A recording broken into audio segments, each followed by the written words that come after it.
निधि रतन, आप देख रहे हैं नेशनल दस्तक तस्वीर भारत की। महंगाई अपनी चरम सीमा पर है। ये राम राज्य की तस्वीरें हम आपको दिखाएंगे जिसका सपना भारतीय जनता पार्टी के प्रधानमंत्री नरेंद्र मोदी ने जनता को दिखाए थे। उन्होंने कहा था कि सबको फ्री राशन दिया जाएगा, फ्री पेंशन दी जाएगी, नौकरियां दी जाएंगी, घर दिया जाएगा और आपकी आने वाली पीढ़ियों का जो भविष्य है वो उज्जवल रहेगा। सबसे पहले आप ये वीडियो देखिए। तो देखा आपने वीडियो? ये वीडियो है तेलंगाना का। 1150 रुपए का हो गया है घरेलू गैस सिलेंडर का प्राइस। उस सिलेंडर पे नरेंद्र मोदी की तस्वीर लगाकर घर घर भेजा जा रहा है उन सिलेंडर को।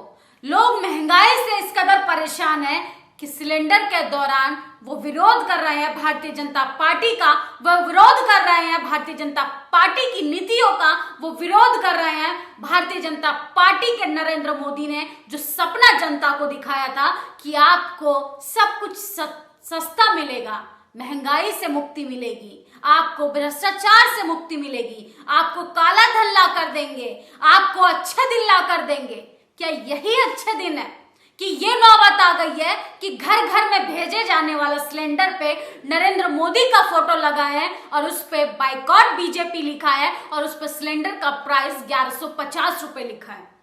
सोचिए, जो दावा करते थे सड़कों पर आकर कि 60 साल से कांग्रेस पार्टी ने क्या किया, उस कांग्रेस पार्टी को ललकारने वाले, उस कांग्रेस पार्टी को गाली गलौज करने वाले, उस कांग्रेस पार्टी को भ्रष्टाचार पार्टी कहने वाले आज 1150 रुपए पे खामोश क्यों है?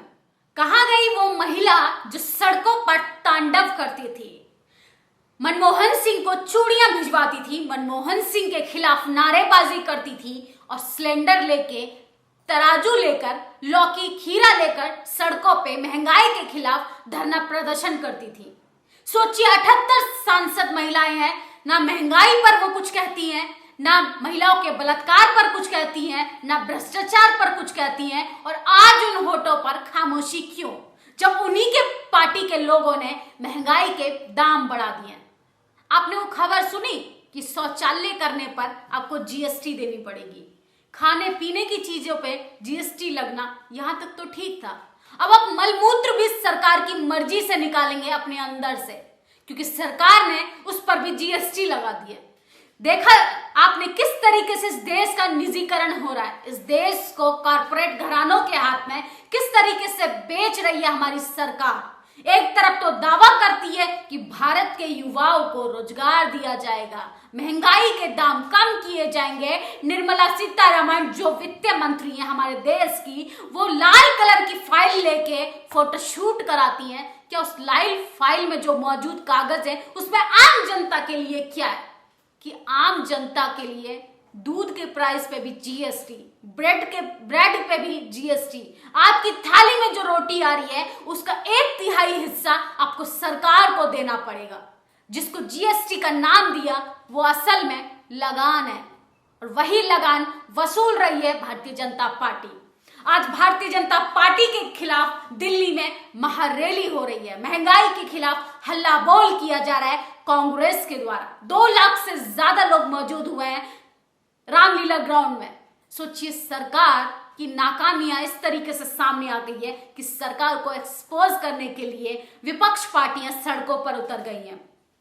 पिछले 8 साल बेमिसाल का दावा करने वाले नरेंद्र मोदी देख पा रहे हैं अपनी फेल होती हुई नीतियों को, किस तरीके से उनकी नीतियां जो है एक्सपोज हो रही हैं। सरकार, विपक्ष के नेताओं ने सरकार को अब सत्ता से हटाने का फैसला कर लिया है। महंगाई के लिए जब लोगों का दर्द आप महसूस करेंगे, लोग मजदूरी कर करके अपने बाल बच्चों को पाल रहे हैं, पेट भर रहे हैं, उसके बावजूद उनका घर का खर्चा नहीं चल पा रहा, उसके बावजूद भी उनका पोषण नहीं हो पा रहा है। और जो सो कॉल्ड मनुवादी सवर्ण समाज के लोग हैं जो कहते हैं कि इतने बच्चा पैदा करने के लिए हमने थोड़ी कहा था, तो जो लोग भारतीय जनता पार्टी में बैठकर ये दावा करते हैं वो भी जरा देख ले कि उनके बच्चे कितने हैं। जो जनसंख्या नियंत्रण की बात करते हैं कि जनसंख्या नियंत्रण लागू कर तो महंगाई अपने आप खत्म हो जाएगी, तो free ration, free democracy, free नौकरियां बांटने वाली सरकार अब फेल हो गई है। अब कौन सा मुद्दा लेकर आएगी भारतीय जनता पार्टी 2024 में? क्योंकि सरकार तो फेल हो गई। कांग्रेस पार्टी भी बीजेपी का ही एक दाहिना हाथ है। वो आम जनता को बेवकूफ बनाते हैं, वो आम जनता के इमोशंस के साथ खेलते हैं, आम जनता को अधिकारों से भटकाने की कोशिश करते हैं। आज मध्य प्रदेश में ओबीसी महासभा की बड़ी रैली हो रही है। ना मेन स्ट्रीम मीडिया इसको दिखाएगी, ना सरकार इस पे बात करेगी, क्योंकि वहां पे एक मासूम लड़की का बलात्कार हो गया मनुवादी लोगों के द्वारा।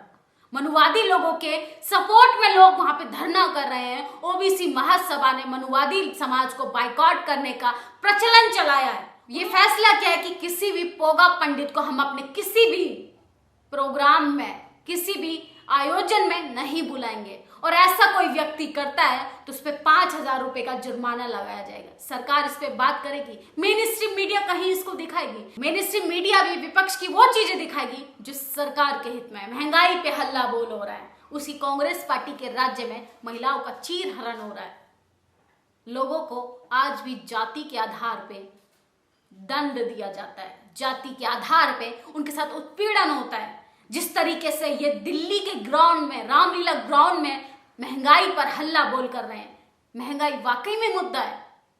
एक बेटी की आबरू से ज्यादा एक बच्चे को पानी पीने पे मार दिया जाता है, उससे भी ज्यादा मजबूत मुद्दा है महंगाई। तो आपको सोचने की जरूरत है कि कांग्रेस ही बीजेपी है, बीजेपी ही कांग्रेस है, और आप लोगों को ये बेवकूफ बना रहे हैं, आपको मुद्दे से भटका रहे हैं, आपको अपने हक अधिकारों से भटका रहे हैं, ताकि आप रोटी की बात ना कर सके, आप रोजगार की बात ना कर सके, आप शिक्षा की बात ना कर सके, आप महंगाई पे बात ना कर सके।